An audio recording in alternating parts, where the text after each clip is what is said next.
The fluorescent lights of Dataflow Industries buzzed overhead as Marcus Chen settled into his ergonomic chair on what would become the most devastating Monday of his career. At 42, he'd spent more than a third of his life within these sterile walls, transforming from an eager junior developer into the company's most trusted senior architect. His fingerprints were embedded in every major system the company ran. I'd love to know which corner of the globe you're watching from. And if this story speaks to you, make sure to subscribe.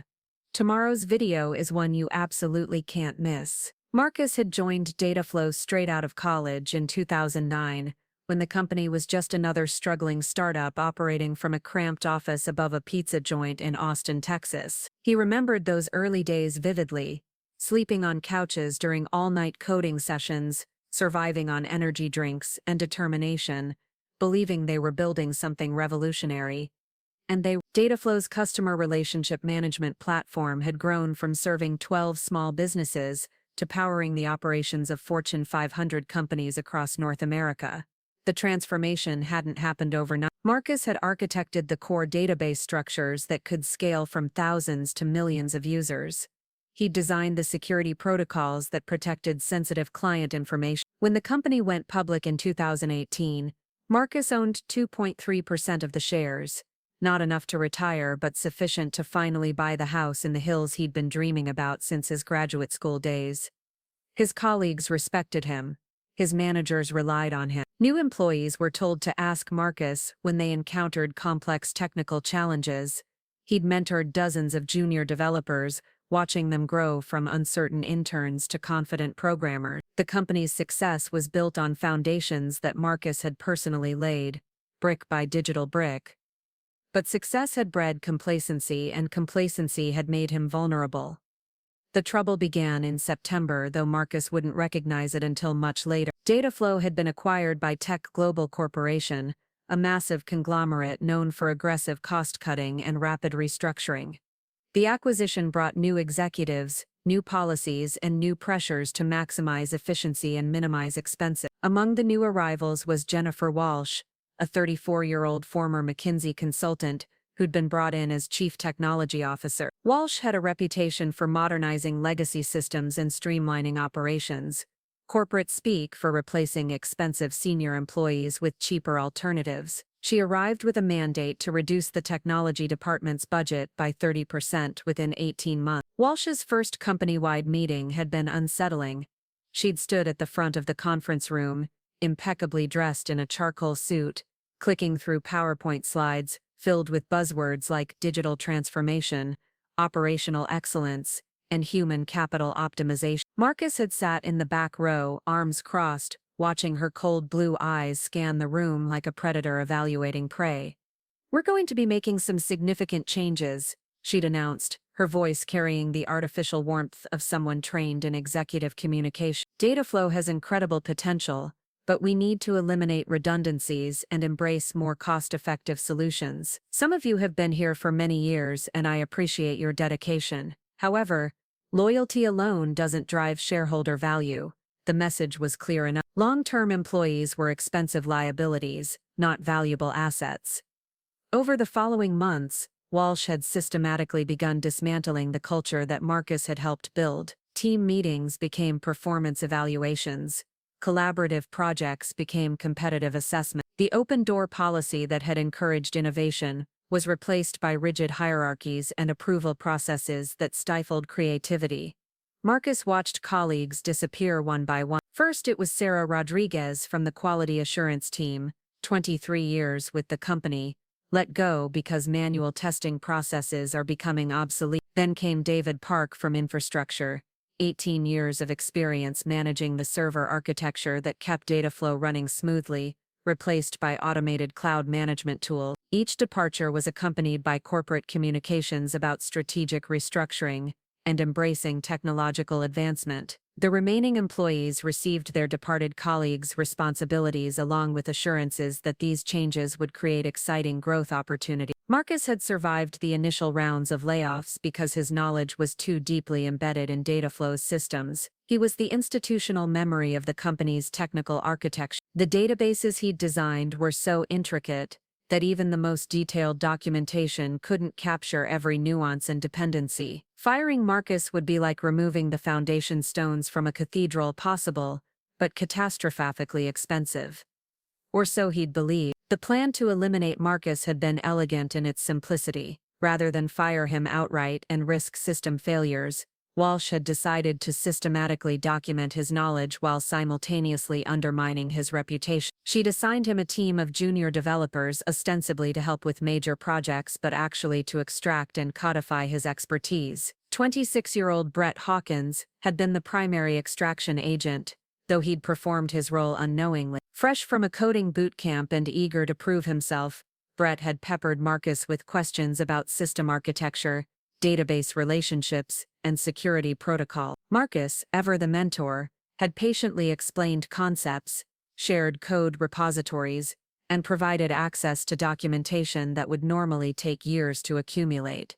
Brett was brilliant, ambitious, and hungry for advancement. He absorbed Marcus's knowledge like a sponge, asking increasingly sophisticated questions and proposing improvements to existing systems. Marcus had been proud of Brett's rapid development, viewing him as a protege who might eventually become his successor when Marcus was ready to retire. What Marcus hadn't realized was that every conversation, every shared file, and every explained process was being systematically cataloged. Brett's detailed notes were forwarded to Walsh, who was building a comprehensive knowledge base that would make Marcus expendable. The technical documentation Brett compiled was impressive. Flowcharts mapping database relationships, detailed explanations of custom algorithms, step-by-step procedures for system maintenance and troubleshooting, security protocols and access credentials, disaster recovery procedures that Marcus had developed through years of trial and error.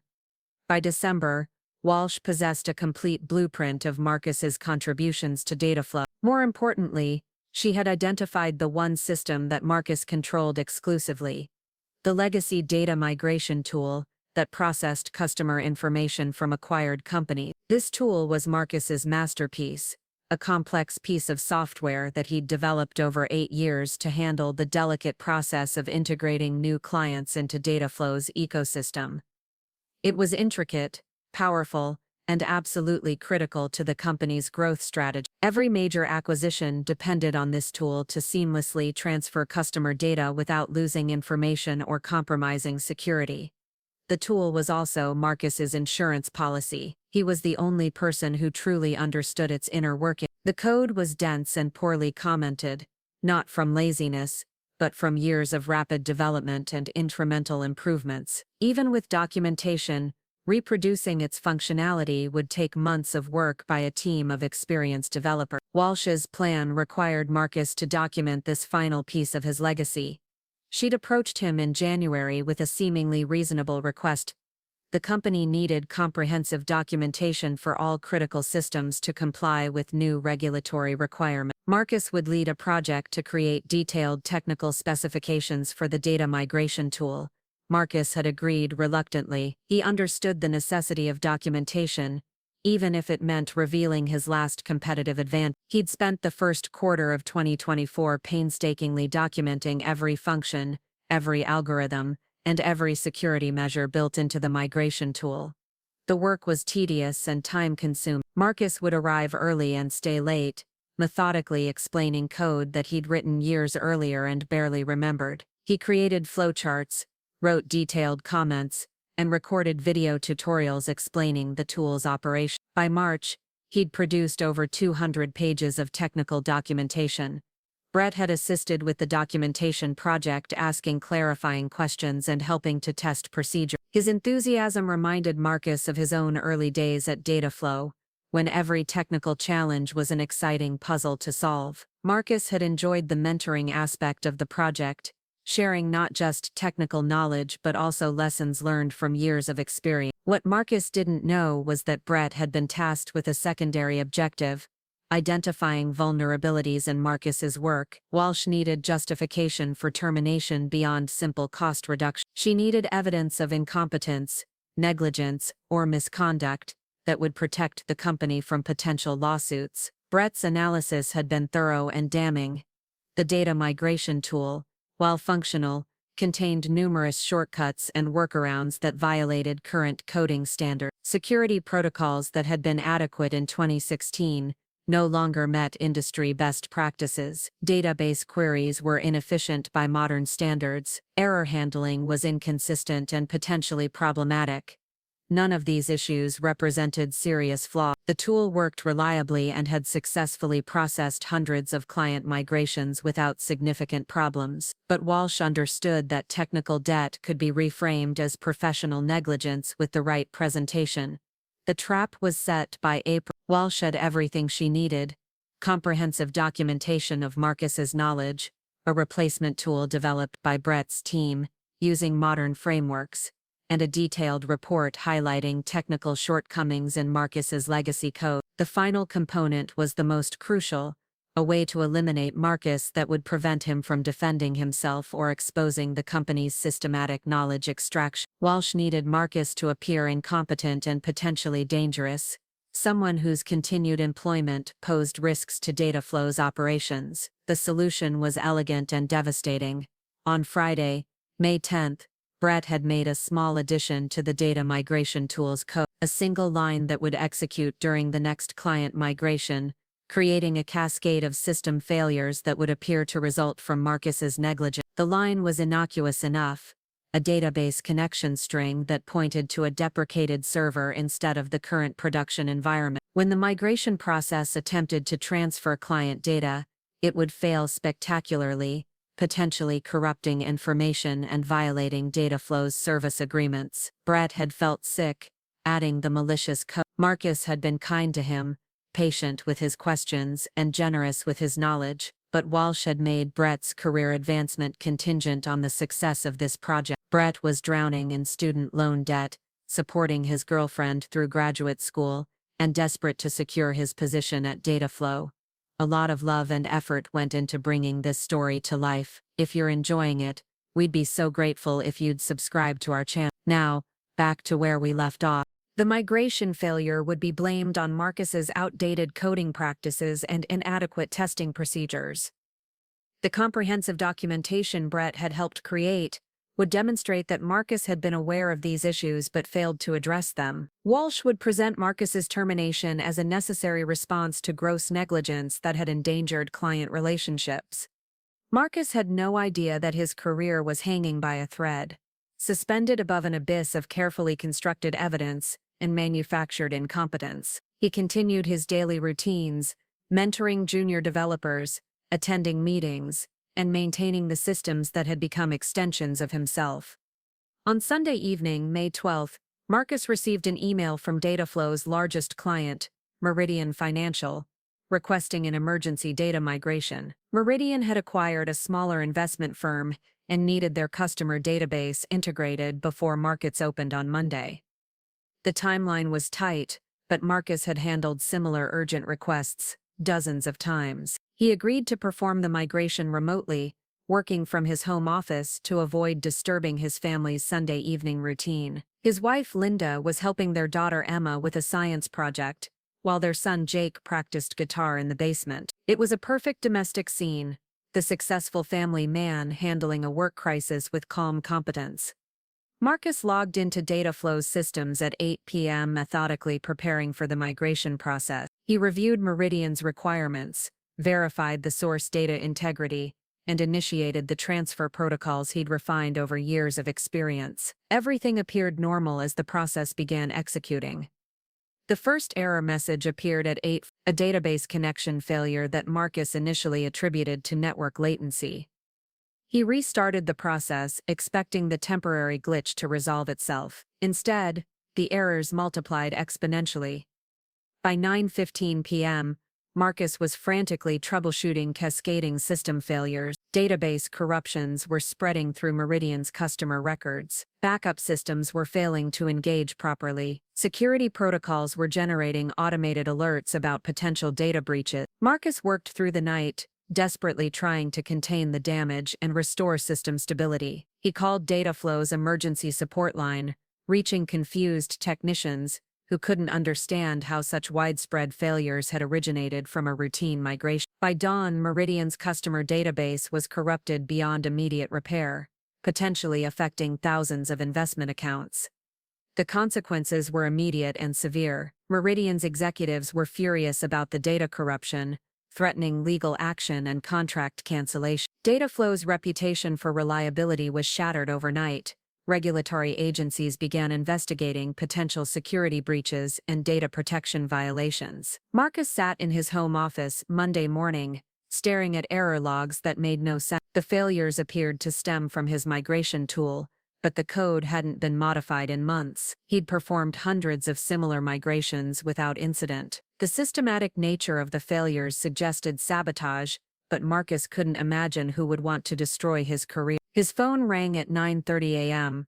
Jennifer Walsh's voice was cold and professional. "Marcus, we need you in the office immediately. Don't touch any systems until we can conduct a thorough investigation."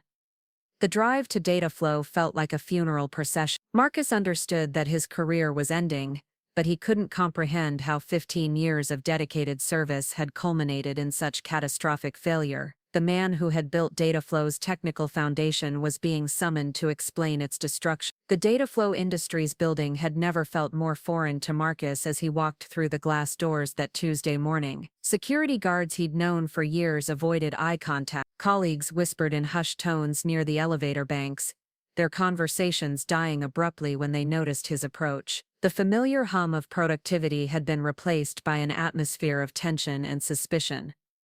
Marcus's keycard access had been suspended overnight. He waited in the lobby while a security escort was summoned, feeling like a criminal in the company he'd helped build from the ground up. The receptionist, normally friendly and chatty, couldn't meet his eyes as she processed his visitor badge, a temporary plastic card that screamed outsider to anyone who saw it. The elevator ride to the 14th floor was silent, except for the mechanical whir of cables and pulleys. Marcus stared at his reflection in the polished steel doors, seeing a man who looked decades older than he had just 48 hours earlier. His usually neat appearance was disheveled from the sleepless nights spent trying to understand what had gone wrong. Dark circles rimmed his eyes and his shirt was wrinkled from hours of hunching over his computer.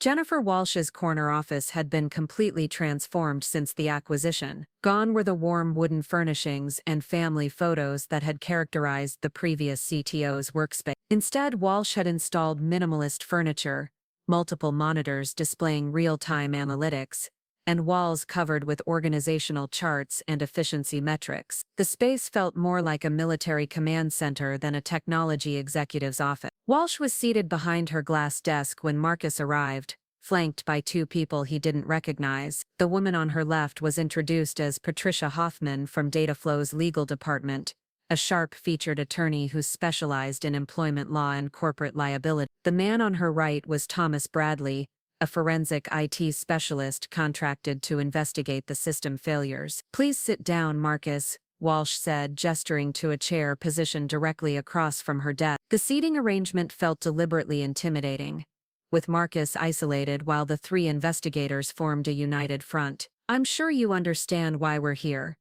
Marcus had prepared for this conversation during his sleepless night, but the formal atmosphere caught him off guard. "I've been trying to understand what happened myself," he began, his voice hoarse from exhaustion. "The migration should have been routine. I've performed the same process hundreds of times without incident." Bradley leaned forward, consulting a tablet filled with technical data. "Our preliminary analysis suggests the failures originated from deprecated code within your data migration tool, specifically database connection strings that pointed to decommissioned servers rather than current production environments." The accusation hit Marcus like a physical blow. "That's impossible," he said, struggling to keep his voice steady. "I updated all connection strings during the security audit last fall. Every database reference was verified and tested, yet the logs clearly show connection attempts to servers that have been offline for 6 months." Patricia Hoffman interjected, her tone suggesting she'd already reached her conclusion. "This represents a serious breach of our data protection protocols and potentially violates several regulatory compliance requirements." Marcus felt the room spinning slightly. The evidence they presented contradicted everything he knew about his own work. "Can I see the log? I need to examine the actual error messages and trace the failure points." Walsh exchanged a meaningful glance with Bradley before responding, I'm afraid that won't be possible. The investigation is ongoing, and we need to preserve the integrity of all evidence. Any tampering with the systems could be construed as obstruction. The word tampering hung in the air like an accusation. Marcus realized he was being treated not as a valued employee seeking to understand a technical failure, but as a suspect who might destroy evidence of his own incompetence or malfeasance. Jennifer, you know my track record, Marcus said, appealing directly to Walsh despite her obvious hostility. 15 years of successful migrations, 0 data breaches, systems that have run flawlessly under every conceivable stress test. Does one failure really erase all of that history? Walsh's expression remained impassive. Unfortunately, Marcus, one failure of this magnitude calls into question all of your previous work. Our analysis suggests this incident wasn't an isolated error, but rather the inevitable result of accumulating technical debt and outdated practices. Bradley opened a folder containing printed reports that Marcus recognized as documentation he'd created during the knowledge transfer project. Your own documentation reveals numerous shortcuts, deprecated functions, and security vulnerabilities within the migration tool. Industry best practices that were ignored, error handling that was insufficient, database queries that were demonstrably inefficient. Marcus stared at the reports, seeing his life's work reframed as evidence of professional negligence. Those weren't shortcuts, he protested. They were solutions to complex problems that worked reliably for years. The migration tool has processed over 2 million customer records without a single data corruption incident until yesterday. Until yesterday, Patricia Hoffman repeated, emphasizing the phrase, when your outdated practices finally caused the catastrophic failure we've been discussing. Meridian Financial is considering legal action against Dataflow for breach of contract and data protection violation. The regulatory investigation could result in significant fines and mandatory oversight of our operations. The conversation continued for another hour, with Marcus desperately trying to defend his work while the investigators systematically dismantled his credibility. Every technical decision he'd made over the years was re-examined through the lens of Monday's failure. Programming choices that had been pragmatic solutions were now characterized as reckless shortcuts. Documentation that had been adequate for its time was now insufficient by current standards. Walsh concluded the meeting with a statement that felt like a death sentence. Marcus, effective immediately, you're suspended pending the completion of our investigation. You'll receive full pay during the suspension period, but your access to all Dataflow systems has been revoked. We'll need you to surrender your company laptop, access cards, and any other Dataflow property in your possession. The walk back to his desk felt surreal. Colleagues who had sought his advice for years now avoided his gaze. The junior developers he'd mentored pretended to be absorbed in their work as he packed his personal belongings into a cardboard box. 15 years of accumulated mementos, awards, photos, coffee mugs, technical manuals, reduced to a container small enough to carry in one trip. Brett Hawkins approached as Marcus was cleaning out his desk drawers. The young programmer looked genuinely distressed, his usual confident demeanor replaced by obvious discomfort. Marcus, I'm really sorry about what happened, he said quietly. Is there anything I can do to help? Marcus looked up from the box he was packing, studying Brett's earnest expression. Actually, yes, you worked on the documentation project with me. Did you notice anything unusual about the migration tool's code? Any changes or updates that might explain yesterday's failure? Brett's face flushed slightly.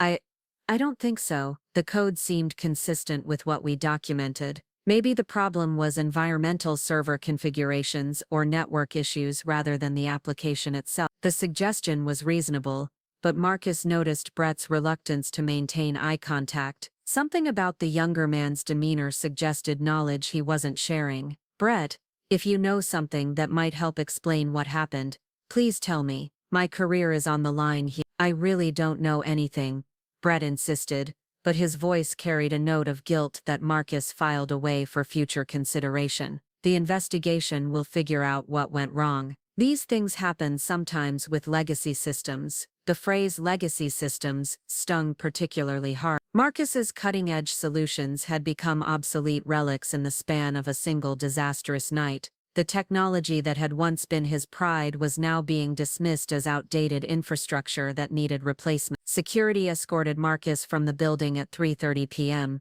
treating him with the same protocol reserved for terminated employees. The guards were professional but firm, ensuring he had no opportunity to access computers or sensitive areas. Marcus found himself standing in the parking lot holding a cardboard box and wondering how his life had changed so dramatically in less than 24 hours. The drive home was a blur of traffic and introspection. Marcus tried to process what had happened, but the sequence of events felt disconnected from reality. Yesterday morning he'd been Dataflow's most trusted senior architect. Today he was a suspended employee under investigation for gross negligence. Linda was waiting in the kitchen when he arrived, her expression a mixture of concern and confusion. "Marcus, what happened?"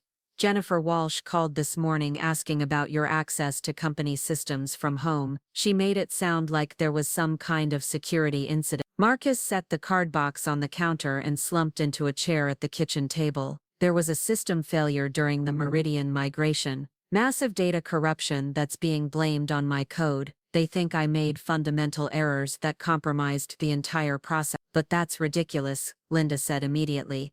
"You've been doing these migrations for years. Remember when you worked through Christmas to handle that emergency transfer for Global Dynamics? You're the most careful programmer I know." Marcus appreciated her loyalty, but the evidence seemed overwhelming. "Maybe I've been fooling myself about my competence. Technology changes rapidly, and perhaps I haven't kept up as well as I thought. The investigators showed me documentation that highlighted serious flaws in my work." Linda sat across from him, reaching for his hands. "Marcus Chen, I've watched you solve impossible technical problems for 15 years. You've saved Dataflow millions of dollars and countless headaches. One failure doesn't erase a decade and a half of success." Her words provided momentary comfort, but Marcus couldn't shake the feeling that his professional world was collapsing around him. The mortgage on their house, Emma's college fund, Jake's music lessons, all dependent on the salary that might disappear if the investigation concluded he was responsible for the Meridian disaster. That evening Marcus retreated to his home office and began conducting his own investigation. Without access to Dataflow's systems, he was limited to examining local copies of code and documentation stored on his personal computer. He methodically reviewed every component of the migration tool, searching for errors that might explain Monday's catastrophic failure. The code appeared exactly as he remembered it. Database connection strings pointed to current production servers. Error handling routines were comprehensive and well-tested. Security protocols met or exceeded industry standards. Nothing in his local files suggested the fundamental flaws that Bradley had described during the morning's interrogation. Marcus's confusion deepened as he compared his local code with the printed documentation from the investigation. Subtle differences appeared throughout the reports: connection strings that didn't match his files, error handling routines that had been simplified, security measures that had been removed or modified. Either his memory was completely unreliable, or someone had systematically altered his code after he'd created the documentation. The implications of the second possibility were too disturbing to fully contemplate. It would mean that his termination wasn't the result of professional incompetence, but rather deliberate sabotage. By Thursday morning, Marcus had identified 17 specific discrepancies between his local files and the evidence presented during the investigation. The differences were subtle but significant, changes that would cause exactly the type of cascading failures that had destroyed Meridian's database. Marcus spent the day researching corporate espionage and employee sabotage cases, learning about sophisticated schemes designed to eliminate senior employees while protecting companies from wrongful termination lawsuits. The patterns he discovered matched his situation almost perfectly: knowledge extraction followed by evidence manipulation and public humiliation. The realization that he'd been systematically betrayed was more devastating than the original system failure. Marcus had trusted his colleagues, mentored junior developers, and shared his expertise freely. Someone had exploited that generosity to orchestrate his professional destruction. Friday brought a registered letter from Dataflow's legal department. The investigation had concluded that Marcus's negligence was responsible for the Meridian disaster. His employment was terminated immediately, effective retroactively to the date of the incident. All benefits would cease within 30 days,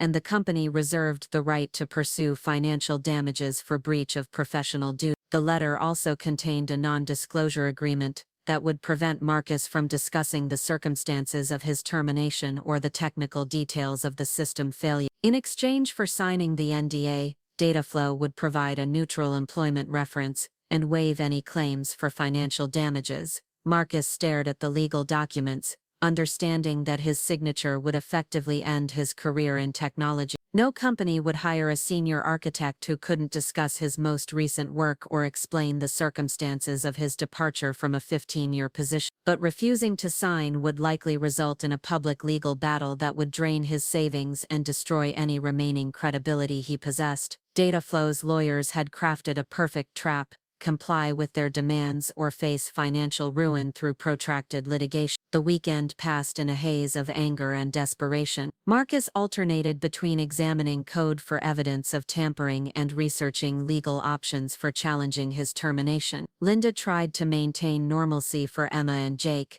but the tension in the household was palpable. On Sunday evening, Marcus made a decision that would define the rest of his career. Instead of signing the non-disclosure agreement, he would find a way to prove that his termination had been orchestrated through deliberate sabotage. The evidence existed somewhere within Dataflow's systems. He just needed to find a way to access it.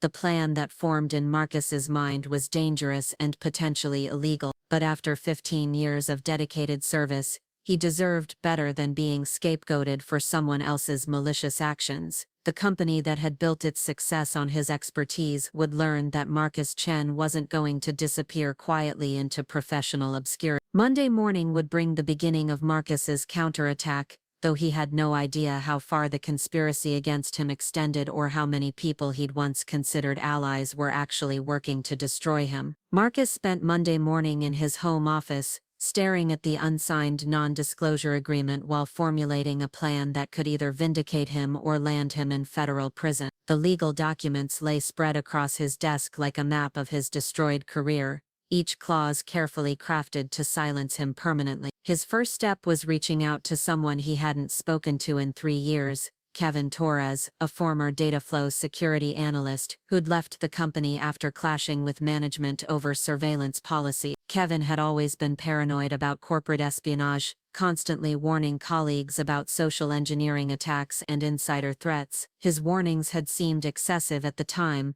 but now Marcus wondered if Kevin's suspicions had been justified. The phone rang twice before Kevin's familiar voice answered, cautious and slightly suspicious. "Marcus? This is unexpected. I heard through the grapevine that you had some trouble at Dataflow." "Kevin, I need your help," Marcus said without preamble. "I think I was set up. Someone planted malicious code in my systems to make it look like I caused the Meridian disaster." There was a long pause before Kevin responded, "That's a serious accusation. What evidence do you have?" Marcus explained the discrepancies between his local code and the investigation findings, the systematic knowledge extraction disguised as documentation projects, and the convenient timing of his termination just after Walsh had gathered comprehensive information about his system. Kevin listened without interruption, occasionally asking technical questions that demonstrated his understanding of the security implications. When Marcus finished, Kevin was quiet for nearly a minute before speaking. "I'm not surprised," Kevin finally said. "Walsh brought in a team of consultants shortly after the acquisition.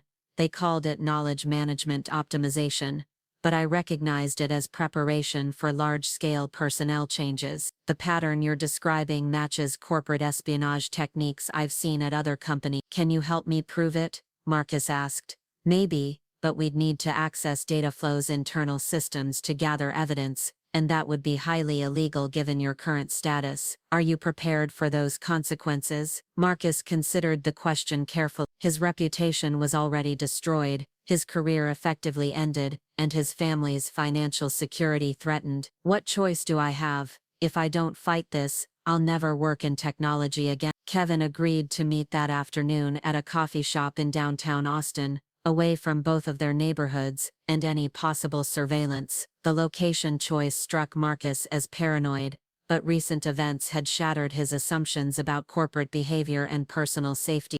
The coffee shop was crowded with the usual mixture of university students, remote workers, and business meetings. Kevin had chosen a corner table with clear sightlines to all entrances, his laptop already open and running what appeared to be security software. He looked older than Marcus remembered, his hair showing gray streaks, and his eyes carrying the wariness of someone who'd seen too much corporate malfeasance. "Before we go any further," Kevin said quietly, "you need to understand what we're dealing with. Tech Global Corporation has a documented history of acquiring companies primarily for their intellectual property and talent. They systematically extract knowledge from key employees, then eliminate those employees to reduce costs. It's legal, efficient, and devastating for the individuals involved." Kevin opened a folder containing printed articles about Tech Global's acquisition strategies.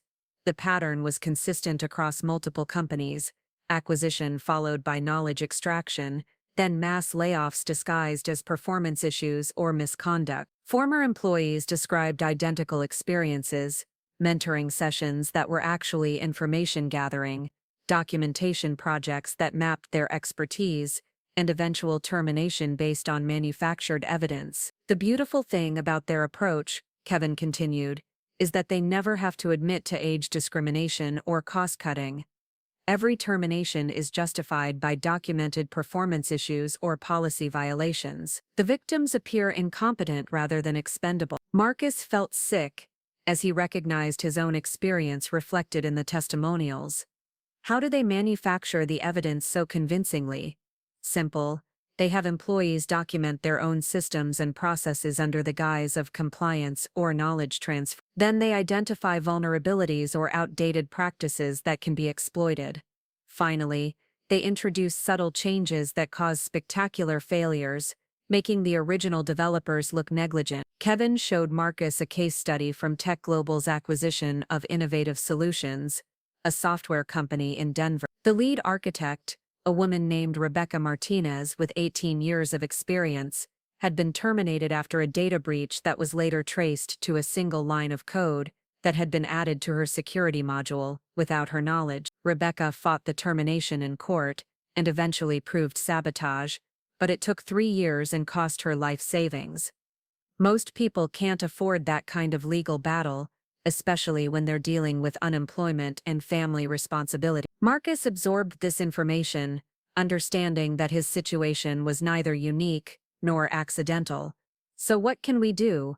How do we prove what happened without destroying ourselves in the process?" Kevin leaned forward, lowering his voice even further. "We need to document the sabotage before they clean up the evidence. Corporate investigations typically last 2 weeks, after which point the systems are restored, and any traces of manipulation are eliminated. We probably have less than a week to gather proof." The plan Kevin outlined was technically complex and legally dangerous. They would need to access Dataflow's version control systems to examine the actual code changes made to Marcus's migration tool. The evidence would show when the malicious line was added, by whom, and potentially reveal the broader conspiracy.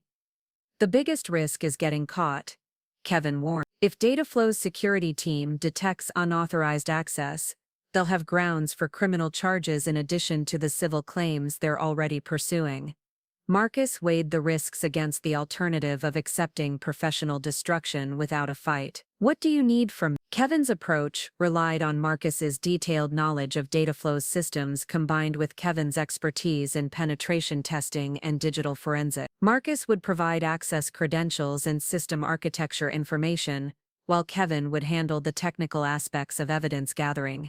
The first step was reconnaissance. Kevin needed to understand Dataflow's current security posture, identify potential access points, and map the network topology. Marcus provided detailed information about server configurations, security protocols, and monitoring systems based on his 15 years of experience with the company's infrastructure. Tuesday evening, Kevin conducted preliminary scanning of Dataflow's external network perimeter. The company's security had been upgraded significantly since the Tech Global acquisition, with enterprise-grade firewalls, intrusion detection systems, and comprehensive logging. However, Kevin identified several potential vulnerabilities in legacy systems that hadn't been fully integrated into the new security architecture. The good news is that your knowledge of the internal network gives us a significant advantage, Kevin explained during their Wednesday morning meeting. The bad news is that any access attempt will be logged and potentially traced back to us.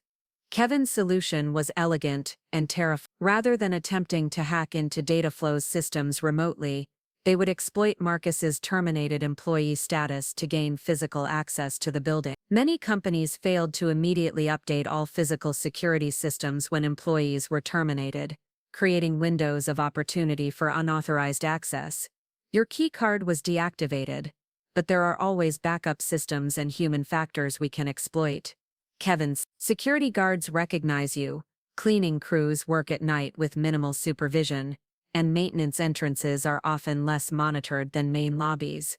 The plan required careful timing and significant risk tolerance. Marcus would gain access to the building after hours, locate a computer terminal with network access, and provide Kevin with remote access to Dataflow's internal systems.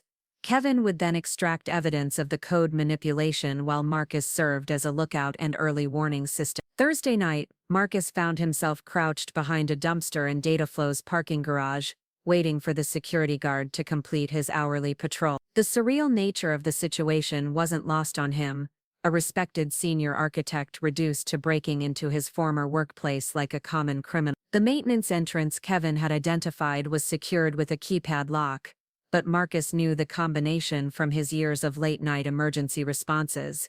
Dataflow's facilities team had never changed the codes, relying on physical access restrictions rather than password security. Inside the building, Marcus felt like a ghost haunting his former life. The familiar corridors were dimly lit by emergency lighting, casting long shadows that made every corner potentially dangerous. His footsteps echoed despite his efforts to move quietly, and every sound seemed amplified in the empty office space. The development floor was exactly as he'd left it the previous week, with workstations arranged in the same configuration and personal items still scattered on desks. Marcus found Brett Hawkins' workstation, knowing that the young programmer likely had elevated access privileges necessary for the version control system. Kevin's remote access tools were sophisticated and nearly invisible, creating a backdoor connection that bypassed most of Dataflow's security monitoring. Within minutes, Kevin was navigating the company's internal network, searching for the repositories containing Marcus's migration tool code. "I'm in the version control system," Kevin's voice crackled through Marcus's earpiece.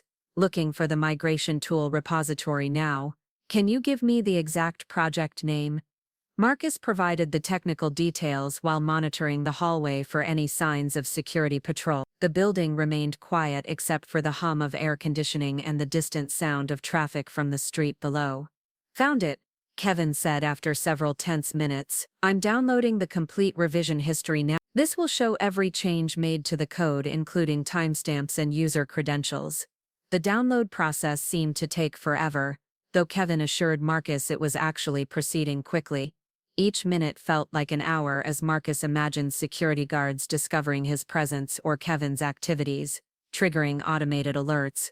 "Marcus, you need to see this," Kevin said, his voice carrying a mixture of excitement and disgust. The malicious code was added on May 8 at 11:47 p.m., 2 days before the Meridian migration. The user credential shows Brett Hawkins as the person who made the change. The revelation hit Marcus like a physical blow. Brett, the eager young programmer he'd mentored and trusted, had been the one to sabotage his career. The betrayal was more painful than the professional consequences, representing a fundamental violation of the mentorship relationship Marcus had cherished. "There's more," Kevin continued. "I can see email communications between Brett and Jennifer Walsh discussing the code changes. They're using corporate accounts, which means everything is logged and potentially recoverable." Kevin guided Marcus through the process of accessing the email archives, looking for correspondence that would reveal the full scope of the conspiracy.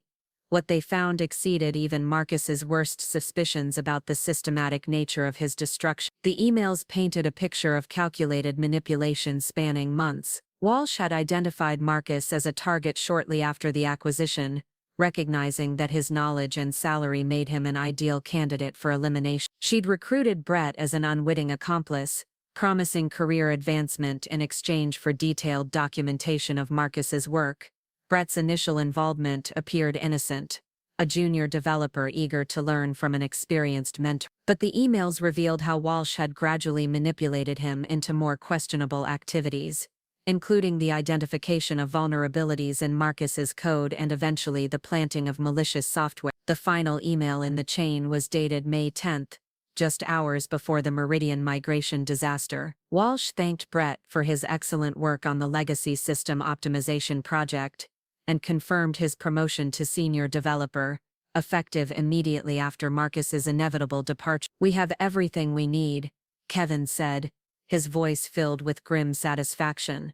"Documented evidence of premeditated sabotage, conspiracy to commit fraud, and probably several other felonies. The question is what you want to do with this information." Marcus stared at Brett's computer screen, seeing months of betrayal laid out in corporate communications. The young man he'd treated like a son had systematically destroyed his career for a promotion and Walsh's approval.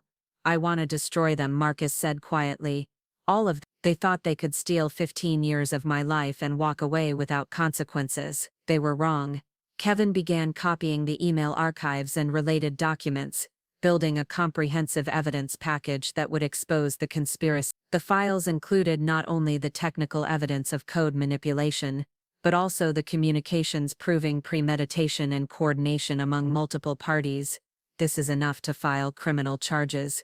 Kevin's corporate espionage, computer fraud, conspiracy.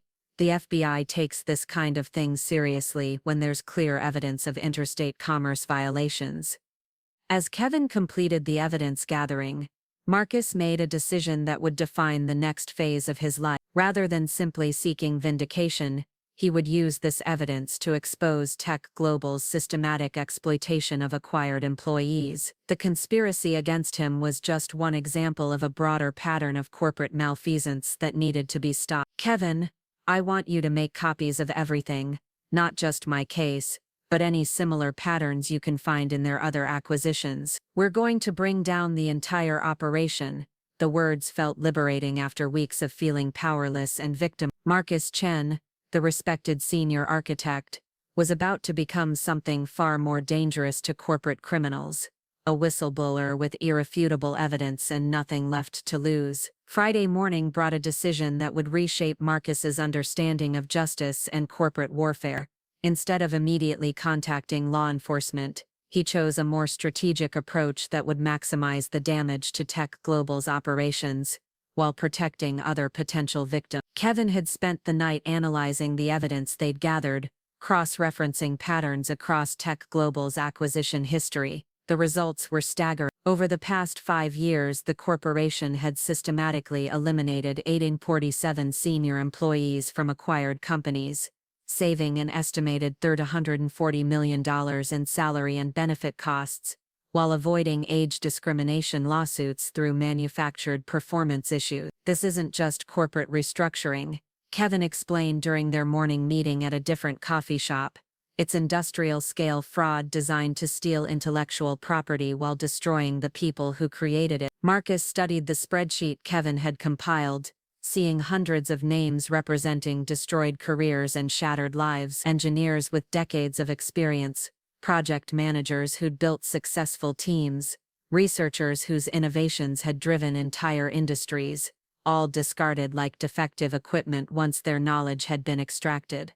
Rebecca Martinez was just the beginning, Kevin continued. "There's Sarah Chen from Microsystems in Seattle, terminated after 22 years when her database architecture was found to have fundamental flaws. David Okafor from Precision Analytics in Chicago, fired for security violations that mysteriously appeared in code he'd written years." The pattern is identical across every acquisition. Each case study revealed the same methodology: identify key personnel, extract their knowledge through collaborative projects, introduce vulnerabilities or outdated practices into their system, create spectacular failures that justified termination, and replace expensive senior staff with cheaper alternatives who'd been trained using the stolen documentation. Marcus felt a growing sense of responsibility toward these unknown colleagues who'd suffered the same betrayal. His personal vindication was no longer sufficient. He needed to expose the entire network of corporate criminals who'd made careers out of destroying others. "What's our next move?" Marcus asked.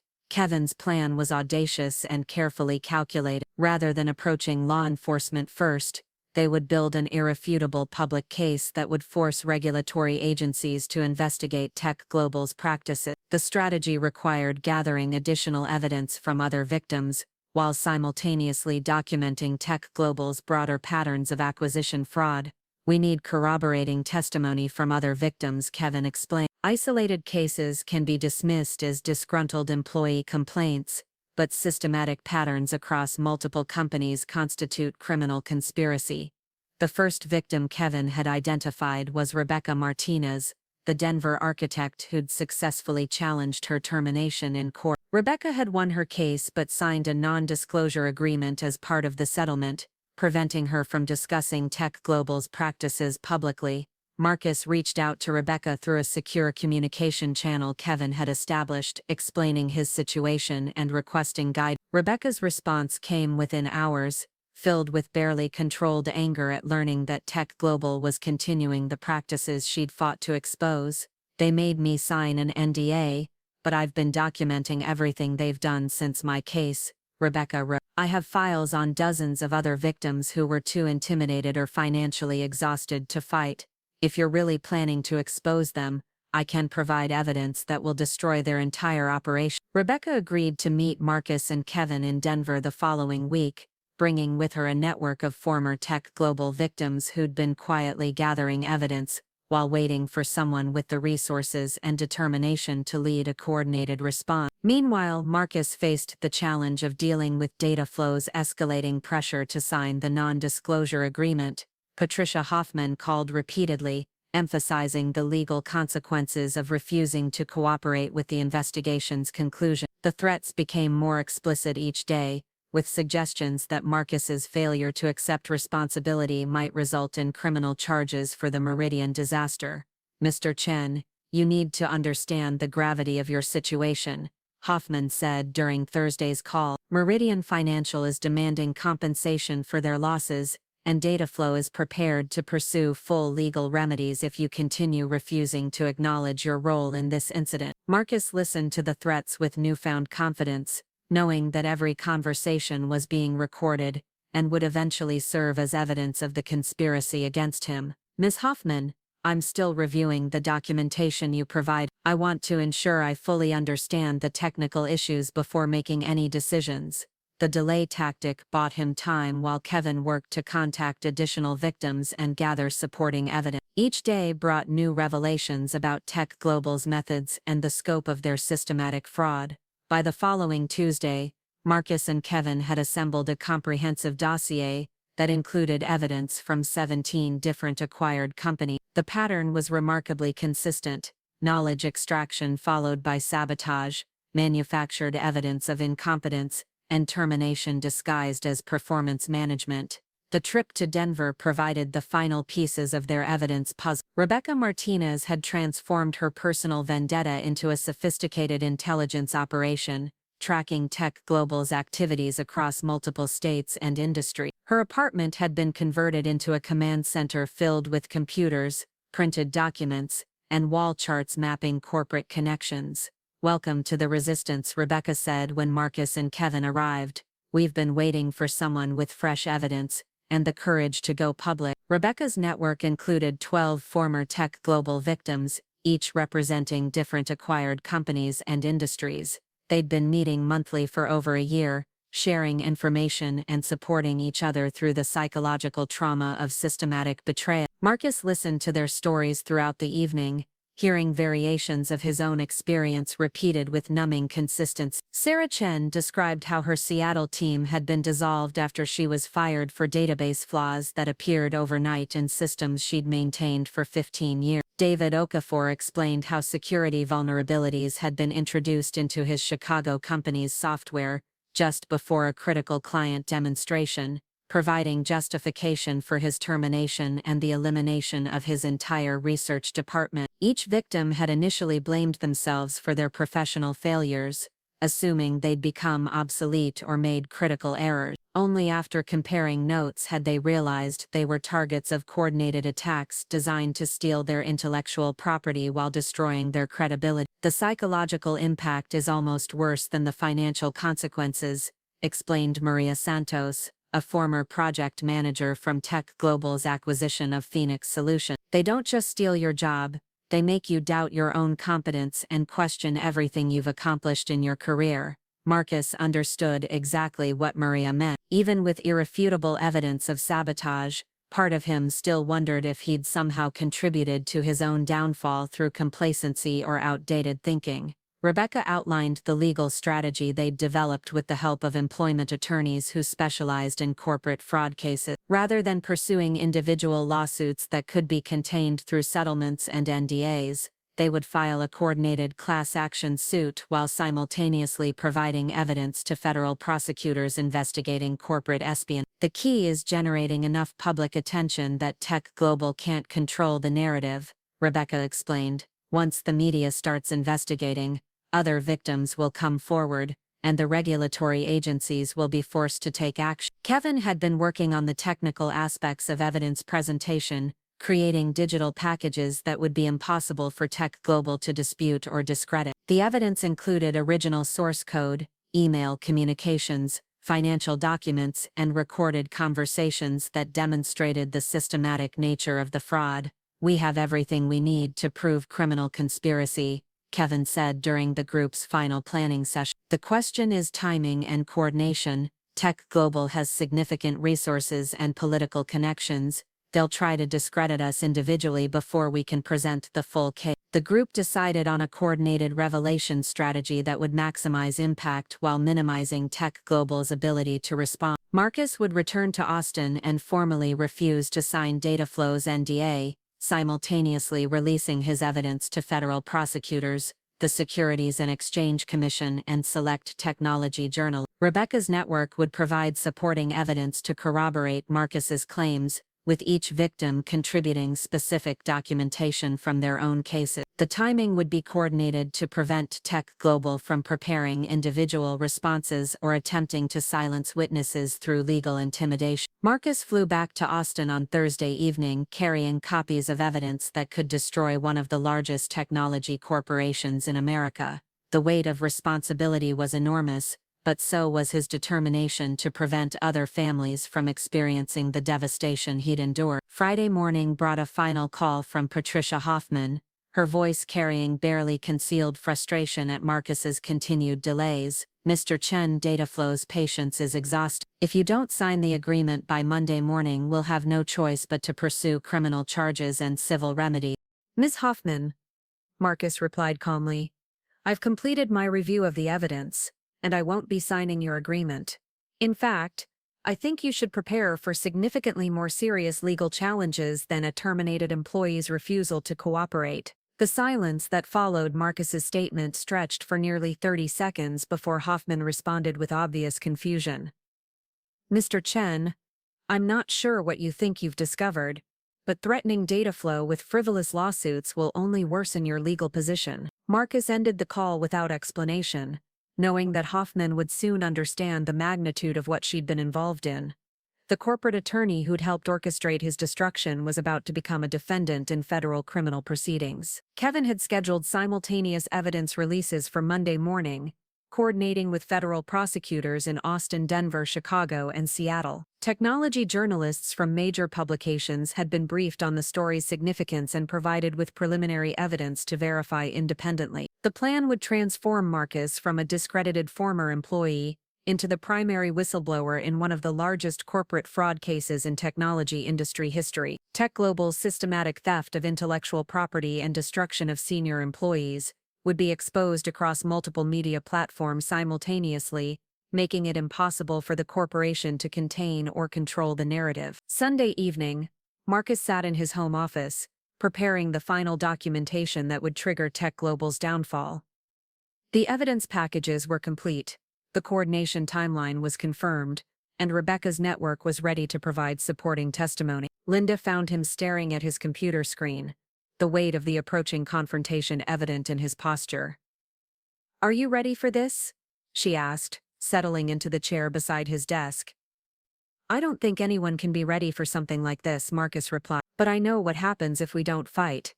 Tech Global continues destroying careers, stealing innovations, and treating people like disposable resources. The next victim could be someone's father, someone's primary breadwinner, someone who's dedicated their life to building technology that improves the world. Linda reached for his hand, understanding that her husband was about to transform from victim to warrior in a battle that would define his legacy. Then let's make sure they never have the chance to hurt anyone else. Monday morning would bring the beginning of Tech Global's reckoning, though neither Marcus nor his allies fully understood how far the corporate conspiracy extended or how violently the corporation would fight to protect its systematic fraud operation. Monday morning at 9 a.m. Eastern Time marked the beginning of Tech Global Corporation's complete destruction. Marcus sat in his home office, fingers hovering over the keyboard for one final moment, before executing the plan that would expose the largest corporate fraud scheme in technology history. The evidence packages were ready, the coordination perfect and the timing calculated to maximize devastation. He pressed send. Within seconds, encrypted files containing months of gathered evidence began flooding into email inboxes across the country. Federal prosecutors in Austin, Denver, Chicago, and Seattle received comprehensive documentation of Tech Global's systematic fraud operations. Investigative journalists at major publications opened detailed analyses of the conspiracy. Securities and Exchange Commission investigators discovered evidence of massive investor deception. Employment attorneys found proof of the most sophisticated workplace exploitation scheme ever documented. The digital explosion was synchronized across multiple time zones, creating an information tsunami that Tech Global's crisis management teams couldn't possibly contain. Marcus had learned from Rebecca Martinez's failed attempt to expose the conspiracy alone. This revelation would be too large, too coordinated, and too well documented for corporate lawyers to suppress. The first call came at 9:23 a.m. from Special Agent Caroline Rodriguez of the FBI's Austin field office. Her voice carried the excitement of an investigator who'd just discovered evidence of a career-defining case. Mr. Chen, we've received your materials, and I need to schedule an immediate interview. The evidence you've provided appears to document federal crimes across multiple jurisdictions. Marcus spent the next hour on the phone with federal agents, walking them through the technical evidence while explaining how Tech Global's knowledge extraction and sabotage operations function. Each conversation revealed the investigators' growing understanding of the conspiracy's scope and sophistication. At 10:45 a.m., the Wall Street Journal published the first article under the headline "The Great Tech Heist: How Tech Global Systematically Stole Billions While Destroying American Careers." The story detailed Marcus's case as the centerpiece of a broader investigation into corporate espionage, intellectual property theft, and systematic employee fraud. The article's publication triggered an immediate market reaction. Tech Global's stock price plummeted 15% in the first hour of trading as investors absorbed the implications of the fraud allegations. Financial analysts struggled to assess the company's exposure while legal experts predicted the largest white-collar prosecution in decades. Marcus monitored the media coverage from his computer, watching years of careful planning unfold across news websites and social media platforms. The story was spreading faster than Tech Global's public relations teams could respond, generating momentum that would be impossible to stop. The phone call he'd been anticipating came at 11:15 a.m. Jennifer Walsh's voice barely concealed her panic as she attempted to maintain executive authority while her world collapsed around her. "Marcus, whatever you think you're accomplishing with these lies, you're about to face criminal charges for corporate espionage, defamation, and theft of proprietary information." "Jennifer," Marcus replied with calm satisfaction, "I suggest you contact a criminal defense attorney immediately. Federal prosecutors are already reviewing evidence of your involvement in a multi-state racketeering conspiracy. Your threats aren't going to help your legal situation." The conversation ended abruptly, but Marcus could imagine the chaos erupting throughout Tech Global's corporate hierarchy, as executives realized their systematic crimes had been completely exposed. By noon, Rebecca Martinez's victim network had expanded exponentially as news coverage prompted additional former employees to come forward with their own evidence. The Denver Coordination Center became a command post for documenting cases across the country, with each new victim strengthening the criminal prosecution, while revealing the staggering scope of Tech Global's operation. The afternoon brought a parade of media interviews as Marcus emerged as the primary whistleblower in the biggest corporate scandal of the decade. Television producers, investigative journalists, and documentary filmmakers all sought exclusive access to the man who'd brought down a Fortune 500 corporation through sheer determination and meticulous evidence gathering. During a live CNN interview, Marcus articulated the broader implications of Tech Global's fraud. This conspiracy represents more than corporate misconduct.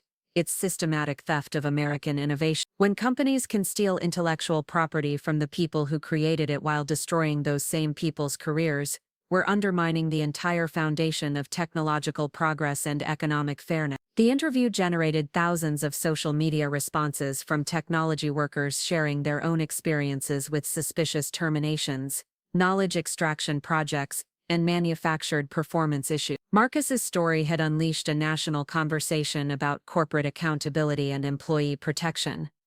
Tuesday brought dramatic developments as Tech Global's board of directors called an emergency meeting to address the expanding crisis. The corporation's preliminary response was a carefully worded statement denying wrongdoing while promising full cooperation with any investigations. Standard corporate language that convinced nobody and satisfied no one. More significantly, Brett Hawkins contacted Marcus through a secure communication channel, his voice shaking with fear and remorse. "Marcus, I need to talk to you. I've been contacted by FBI agents, and I want to cooperate fully with their investigation. I know what I did was wrong, and I want to help prove the conspiracy against you." Marcus listened to Brett's tearful confession with mixed emotion. The young programmer described how Walsh had gradually manipulated him into participating in the sabotage, starting with innocent documentation requests and escalating to direct code manipulation. Brett had recorded several conversations with Walsh, providing prosecutors with insider evidence of the conspiracy's planning and execution. "She told me that updating your code was standard modernization practice," Brett explained. "When I expressed doubts about some of the changes, she said senior employees often resisted improvements, and that my role was helping the company embrace better technologies." Brett's cooperation represented a devastating blow to Tech Global's defense strategy. As the primary technical executor of the sabotage, his testimony would provide prosecutors with detailed evidence of corporate instructions, recorded conversations, and documented coordination between multiple executives.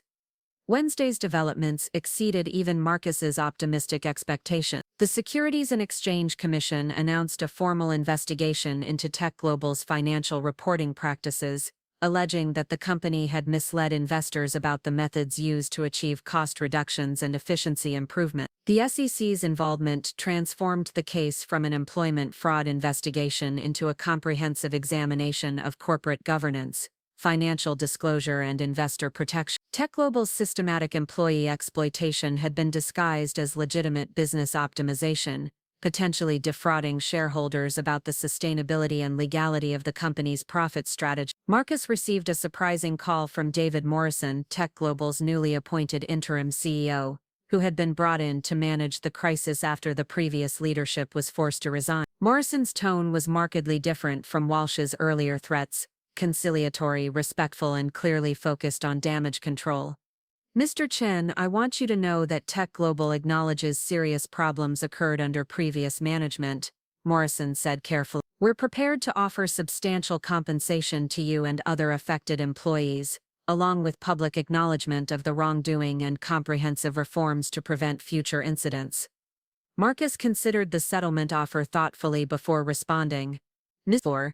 I appreciate your recognition of the problems, but this situation extends far beyond individual compensation. Your company systematically destroyed hundreds of careers while stealing billions of dollars in intellectual property. The only appropriate response is complete transparency, full accountability through the criminal justice system, and industry-wide reforms to prevent other corporations from using similar tactics." The conversation ended without agreement, but Morrison's willingness to negotiate revealed Tech Global's recognition of their catastrophic legal exposure. Corporations only offered major settlements when they feared even worse consequences from continued prosecution. Thursday brought the breakthrough Marcus had been working toward since the scandal began.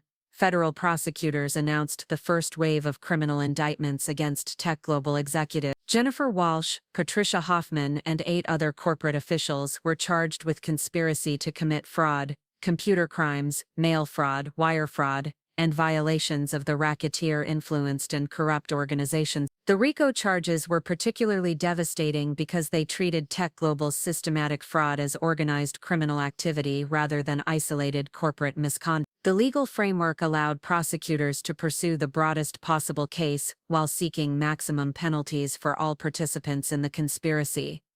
Marcus watched Walsh's arrest on live television, broadcast from the steps of the federal courthouse in Austin. The woman who had orchestrated his professional destruction was now facing potential life imprisonment for her role in what prosecutors described as the most sophisticated and damaging employment fraud scheme in American corporate history. The image of Walsh being led away in handcuffs provided Marcus with a sense of vindication that years of legal proceedings couldn't match. The executive who had treated experienced employees as disposable resources was now learning that criminal behavior ultimately faced accountability, regardless of corporate position or political connection. Friday afternoon brought together victims from across the country for a press conference organized by Rebecca Martinez's network. Marcus stood alongside dozens of engineers, project managers, researchers, and technical specialists whose careers had been systematically destroyed by Tech Global's criminal operation. The visual impact was powerful,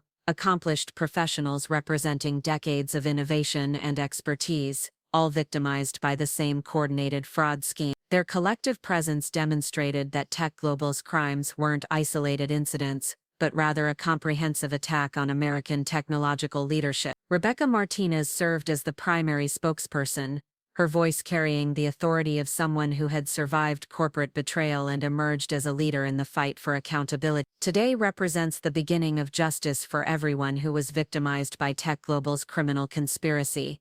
But our work is far from finished. We need comprehensive reforms to protect American workers from systematic exploitation and intellectual property theft. Marcus used his speaking time to address the broader implications of their victory.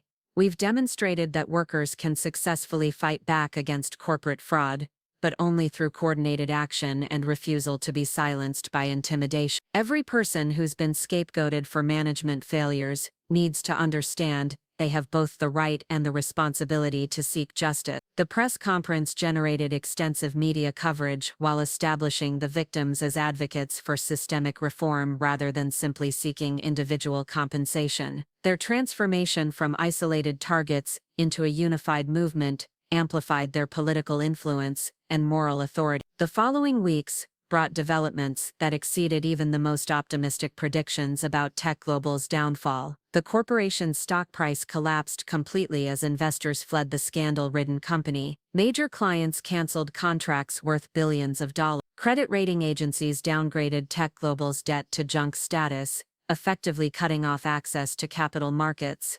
More importantly for the victims, a federal judge approved the largest employment-related class action settlement in American history. Tech Global agreed to pay $4.2 billion in compensation to affected employees while accepting court-supervised reforms that would fundamentally reshape their corporate culture. The settlement negotiations revealed the staggering scope of Tech Global's fraud operation. Over the course of 7 years, the corporation had systematically eliminated 1,247 senior employees from acquired companies, stealing an estimated $8.3 billion in intellectual property, while avoiding age discrimination lawsuits through manufactured performance issues. Marcus's individual settlement provided more than financial security. It funded the establishment of the Marcus Chen Foundation for Workplace Justice, a nonprofit organization dedicated to supporting victims of corporate fraud, while advocating for stronger legal protections for American workers. The foundation's mission extended beyond individual case assistance to include policy advocacy, legal reform, and educational programs designed to help employees recognize and resist systematic exploitation. Marcus understood that preventing future Tech Global-style conspiracies required fundamental changes in corporate accountability and worker protection law. Brett Hawkins received immunity from prosecution in exchange for his comprehensive cooperation with federal investigators, but his technology career was effectively ended by his association with the scandal. Marcus felt complex emotions about the young programmer's fate, sympathy for someone who had been manipulated by sophisticated criminals, but also recognition that consequences were necessary to deter future collaboration with corporate fraud schemes. Jennifer Walsh's criminal trial lasted 8 weeks, with Marcus serving as the prosecution's primary witness. His testimony methodically detailed the knowledge extraction process, evidence manipulation, and systematic sabotage that had characterized Tech Global's operation. The defense strategy of claiming that corporate policies were misinterpreted by overzealous managers collapsed under the weight of recorded conversations and documented coordination. The jury deliberated for less than 6 hours before returning guilty verdicts on all charges. Walsh received a sentence of 22 years in federal prison, while her corporate co-conspirators received terms ranging from 12 to 18 years. The judge emphasized that white-collar crimes affecting hundreds of victims deserved punishment, comparable to other forms of organized criminal activity. The sentences sent shockwaves throughout corporate America, establishing precedent that systematic employee fraud would be prosecuted as seriously as traditional organized crime. The message was clear: executives who viewed workers as disposable resources would face personal accountability for their criminal action. Dataflow Industries was eventually dissolved as a corporate entity, with its valuable assets acquired by competitors who valued technical expertise rather than viewing experienced employees as expensive liability. The company's destruction served as a cautionary tale about the long-term consequences of prioritizing short-term cost reduction over sustainable business practice. Marcus returned to technology work as an independent consulting architect, helping companies design systems that would be resistant to the types of sabotage he had experienced. His reputation as both a technical expert and an integrity advocate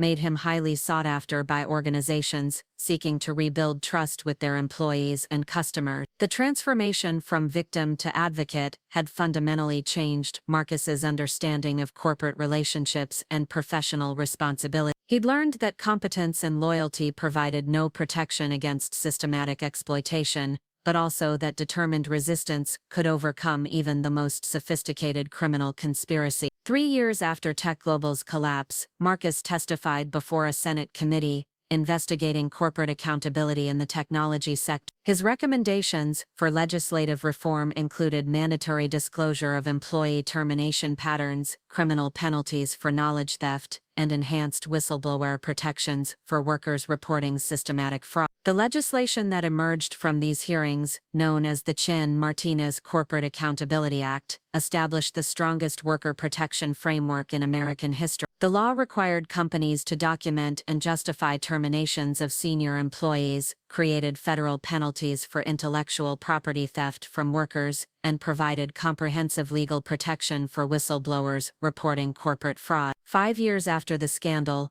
Marcus addressed a conference of technology professionals, sharing insights gained from his journey through corporate betrayal and ultimate vindication. His presentation emphasized practical strategies for protecting intellectual property, documenting contributions, and building networks of mutual support among colleagues. The most crucial lesson I can share, Marcus concluded his presentation, is that you possess more power than any corporation wants you to realize. Every person who stands up to systematic fraud makes it exponentially harder for the next criminal conspiracy to succeed. Your courage doesn't just protect your own career, it safeguards every colleague who might become a target in the future. The audience's extended standing ovation reflected not just appreciation for his personal story, but recognition that his fight had permanently altered the landscape of corporate accountability. Tech Global's destruction had demonstrated that even the most sophisticated fraud schemes could be exposed and prosecuted when workers refused to accept injustice silently. Marcus Chin had achieved something remarkable: transformation from victim to victor,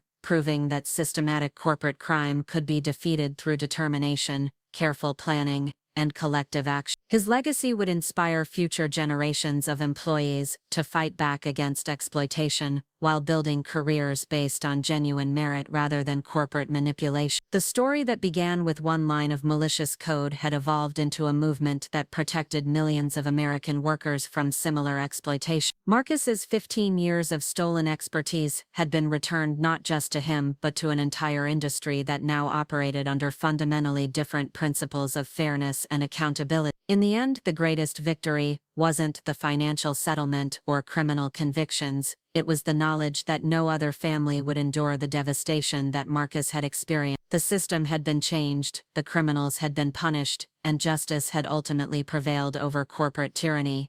Looking for more? We've got 2 amazing stories ready for you right on screen. If this one touched you, these are absolutely worth your time. Click to watch them now. And hey, subscribe and hit that bell to never miss our latest upload.